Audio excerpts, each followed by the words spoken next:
The last campaign speech of Judge Roy Moore in this hotly contested campaign. It is the 11th of December, the year of our Lord 2017, Sirius XM 125, the Patriot Channel.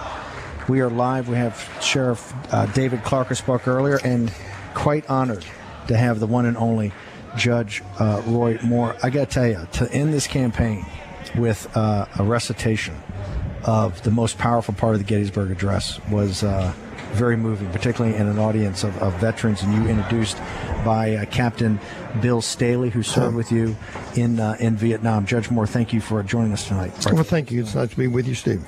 So tell us, what did it feel like tonight coming into this barn and wrapping up what has got to be one of the dirtiest, nastiest, lowest campaigns? You try to take it to the highest level, and they kept trying to bring you down, you and your family, destroy you. What did it feel like tonight coming to this barn with, I got to tell you, it was jam-packed. You couldn't get in here, and you must have had 200 media from the entire world, from NHK in Japan, CCTV in China, the British broadcasting, BBC. You had the French TV, everything. You had the whole world was here to view this. Well, it was great. I mean, this is Alabama. This is what we represent, and this is what they stand for. And I think that we've clarified that tonight, and I think we're going to have a wonderful election tomorrow. What when you see, I had to bring it up in my preamble to you. When I saw Senator Shelby, who I always thought very highly of, when I see Senator Shelby, come out today or come on the weekend shows and said, hey, he wrote in another prominent Republican's name. I mean, don't they get that this is an up or down vote on the Trump agenda? This is an up or down vote on something even bigger than Judge Moore, right? This is the whole thing about appointing judges. I mean, they know a vote like that could shift it to the Democrat. Well, I think that he's more part of the establishment than I realized, and he knows where I stand. He knows what I do, and maybe that's why he came out against me. He doesn't want a voice in the Senate that would stand up for Trump. I don't know. I think for our audience, by the way, our number is 866-95-PATRIOT, 866-957-2874.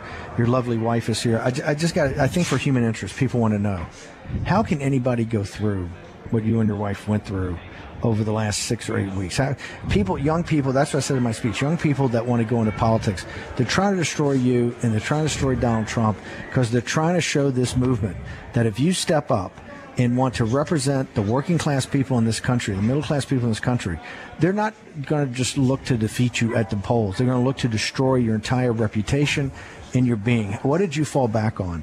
I fell back on Ephesians 6:10. Finally, brethren, be strong in the Lord and the power of his might. Put on the whole armor of God that you may be able to stand against the wiles of the devil, for we wrestle not against flesh and blood, but against principalities, against powers, against spiritual wickedness in high places. Wherefore, taking you the whole armor of God, that you may be able to withstand in the evil day, and having done all to stand. And further down it says, and take the shield of faith, whereby you shall quench the fiery darts of the wicked. That's the only thing you can do, praying always with all prayer and supplication.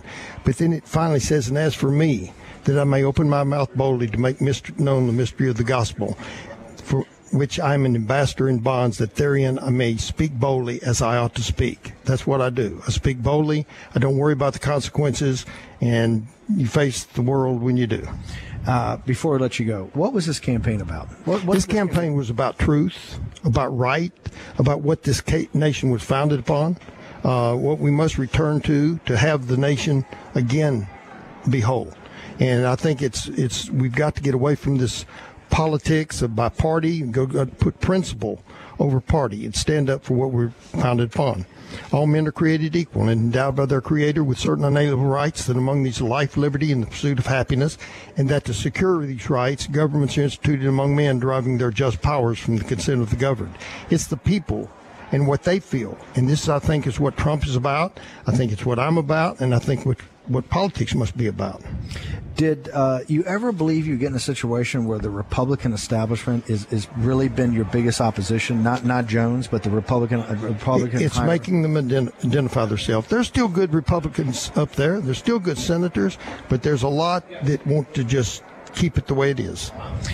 Judge Roy Moore, I got to tell you, been an honor to know you during this campaign. And well, thank you. We'll be in Montgomery tomorrow. We're going to do the show live tomorrow morning from Montgomery, and we're going to do the show live tomorrow night at your victory party. Well, you've been a great help, Steve, and we appreciate you and standing for what this country's about. And thanks, Sheriff Clark here. Well, thank you, Judge. We're going to jump on and take a whole segment. This is Stephen K. Bannon, Executive Chairman. Take a short commercial break. We return on Sirius XM 125. We'll be at Jordan's Barn in Midland Cities, Alabama. Sheriff David Clark's going to join me. We will make America great again.